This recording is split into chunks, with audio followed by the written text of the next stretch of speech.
What is up, everybody? This is Chris here.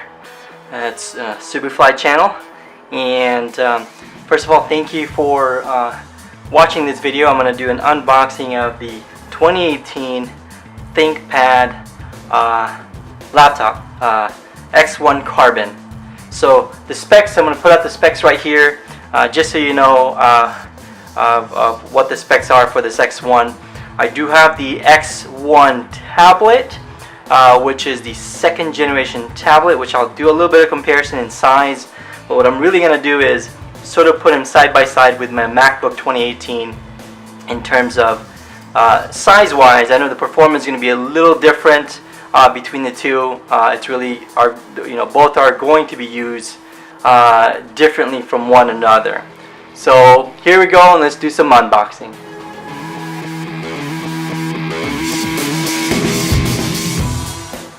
Okay, want to give you guys a heads up. I purchased this myself, so it's not a sponsored video. I will be using this for work for years to come, I hope so. But I do go through laptops very, very fast because I love new technology. And so I had ordered this late July. I had to do certain customization. I wanted specific RAM, specific things in there. This does have a wireless WAN. I will be putting a SIM card here for me to use for travel work.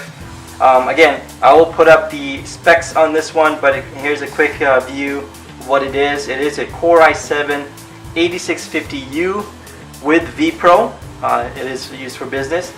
Without further ado, we'll go ahead and open this up and see what it comes with, and we'll do some size comparisons.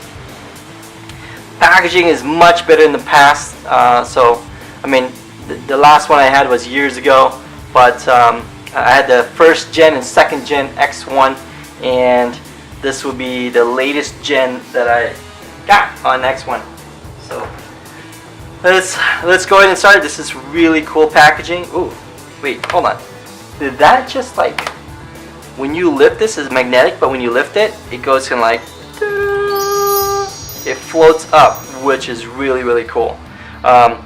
Definitely way better presentation there. Good job, Lenovo. Been a ThinkPad fan for a very long time. Very, very thin. I'm gonna put that aside for a second, just so that we can go through them. What it comes in the box, which many of you probably don't care, but in case you do, we're gonna go do it. Let's see. It's a big box for safety and warranty.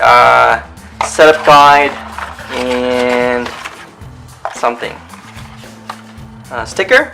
No, just tells you about the design. Well, cool stuff, cool beans. I'm gonna put this aside here. I want to put him back. I like to put him back in case I sell it, I guess. And which is a known fact that I like to do. Sell my technology back. So in here, it looks like it's just a big box of the brick. So the brick is 65 watts. I had mentioned it is a USB Type C. So I'm gonna see if this works on my MacBook, but I probably won't use that. Do it that way, and just in case I don't want to destroy it. Here's that. Kind of gives you a heads up of the cost of this one. After all that stuff that I chose, we're looking at over $2,000 for this laptop. With tax, of course. So that is really cool, though. I'm definitely going to keep this box. Typically, I don't keep boxes. I just throw them away. But that is awesome. So if I need to use this box for gifting purposes, I'm going to do that. Now, here's the laptop. After all that unboxing, it's probably what you guys are waiting for. Let's go ahead and take this off the sleeve. Very, very cool.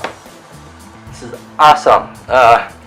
It's very light for 14 inches. It's really, really good. Obviously, the materials used in this one is not like your typical MacBook, all aluminum, or for you people that in Europe or British, aluminium.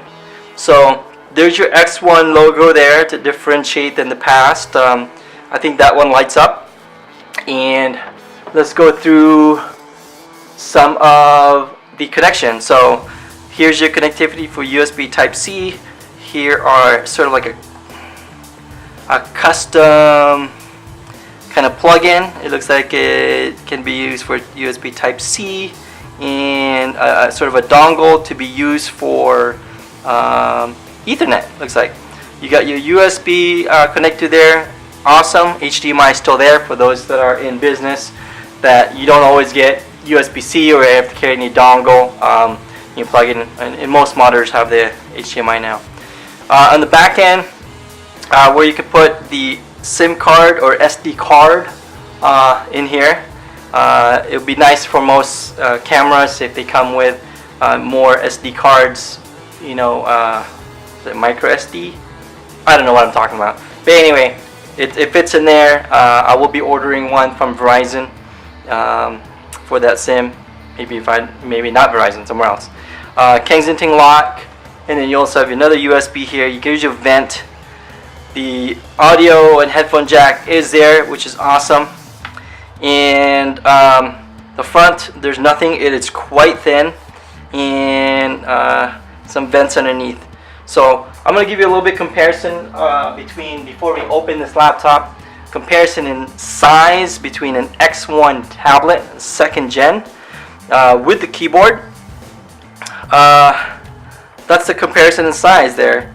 I would say about the same with the keyboard. Without the keyboard, obviously the X1 is a little bit thinner, but I'm pretty sure that this is probably more powerful than the X1 tablet. So moving on, what you guys probably want to see is the inside. So I'm going to go ahead and open. So it is pretty solid, right? It's not so flimsy at all, and I can't open this with one hand. Maybe. Oh, maybe, yeah. Let's try that again. Yeah, not too bad. There's a little bit of lift there, which is fine. It's not the same as a MacBook or other Windows that can do that, which is fine. Keyboard. I don't think it's changed much. I do feel that Lenovo probably have one of the best keyboards out there in business laptops. I'm sure there's gaming computers out there with mechanical keys, but I love their keyboard. One of the best keyboards. Lenovo, please do not ever change your keyboard whatsoever. It's been there forever, since IBM, maybe IBM days. So thumbs up for that. All the function keys are there until I turn them on to figure out which one's which. By default, that's fine.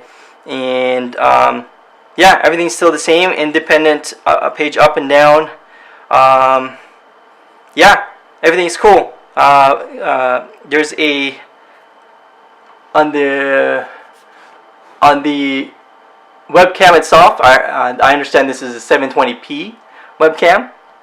I don't care about, even though I do web conferences. I don't put my camera on. But if you do have an option to sort of hide that webcam. I don't know. I can still see the camera. I don't know how that works. Oh, there it goes. Now I can see it. I can see it gets hidden in the back. So you have that switch in there, which is awesome for privacy concerns. For those who are concerned about that privacy.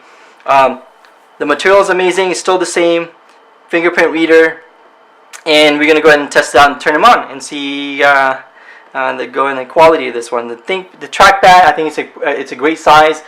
It would have been a little bit nice if a little bit bigger, but of course you want to make sure that they kept this eraser head.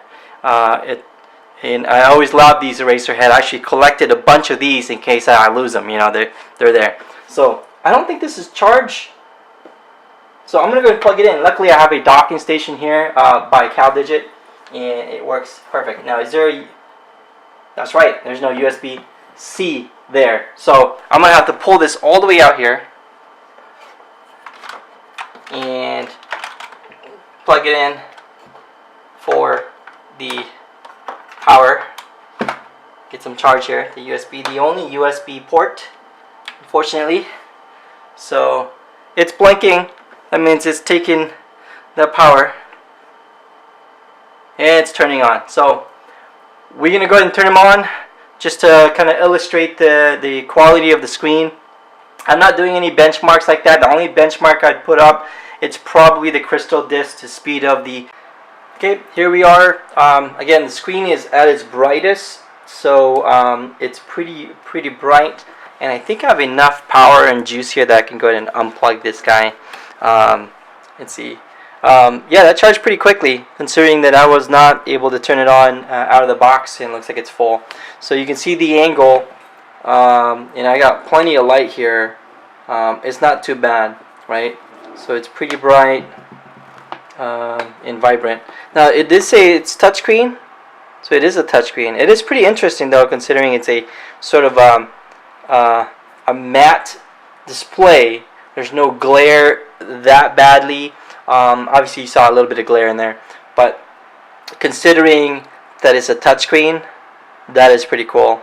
I guess I'm so used to have that, you know, a film over it to be able to make it into a touchscreen. So I'm gonna go ahead and play around with this for a bit. I will return for a 1-month review to see what the performance is in terms of my daily use, the battery life, and so forth. My understanding is supposed to last you almost all day with this laptop, and yeah, we'll let you know. I'm gonna put a little bit of screenshots in here with a crystal disc running, and see what you get in terms of speed on the SSD. Yeah, otherwise I appreciate everyone joining me today unboxing this X1 Carbon. If you do have any questions, please do not hesitate to comment below and let me know what you guys would like me to test. I can test this with DaVinci Code to see how that works. I'm not really gonna, it's not really designed to do that, but I can if you want me to. And yeah, thanks for watching, everybody. I will see you guys on the next tech review. If there's any technology or add-ons that I should be able to add to this one for a review, that if you're interested about. Otherwise, I'm going to be using this to dock with this guy right here, the CalDigit, which is I've done a review as well. Yeah, I appreciate everyone's time. I will see you guys in the next one. Peace. Alright, I forgot to do a size comparison, so I apologize. So this is kind of an odd video coming up here. So if you look at the size comparison of the X1 Carbon, this is sort of beat up. It's been used so much. X1 Carbon tablet, 2nd generation. This was almost maxed out as well, except 16 gigs of RAM. It doesn't go higher than that, but it was maxed out at that time. Not a fan of the X1 Carbon. I hate the keyboard. I like the X1 full laptop. Especially if you type a lot, I would avoid this one, to be honest with you, unless you like tablets. But even in a tablet, it has like a freaking huge bezels. So I would skip that if you don't need a tablet. So that's the comparison of the X1 tablet. I'm going to compare it in size with the not Carbon, with my MacBook 15. This is a 2018 version. Here you can see it is slightly bigger, so I'm gonna scoot this a little bit. Slightly bigger, but not so much. But it is a 14-inch versus a 15-inch with a MacBook. So you can see the footprint. Let me move it a little bit closer here. You can have an idea of the footprint. So definitely smaller. I can see that the 15-inch is obviously is bigger, but the size comparison, however, see if I can focus that a little bit here. So the size comparison in terms of width, I will say that the MacBook is way thinner. However, this does have a little bit more plugs that you can use, more practical. You know, old peripherals still work. It has better vents probably. Again, this is a Core processor, this one as well, but this is the Ultrabook, so it's not really a comparison. This is more of a powerhouse. This one, it could still consider as a powerhouse, but not in the sense that you would normally use it on a typical workstation. So, alright, thanks for watching, and I'll see you guys next time.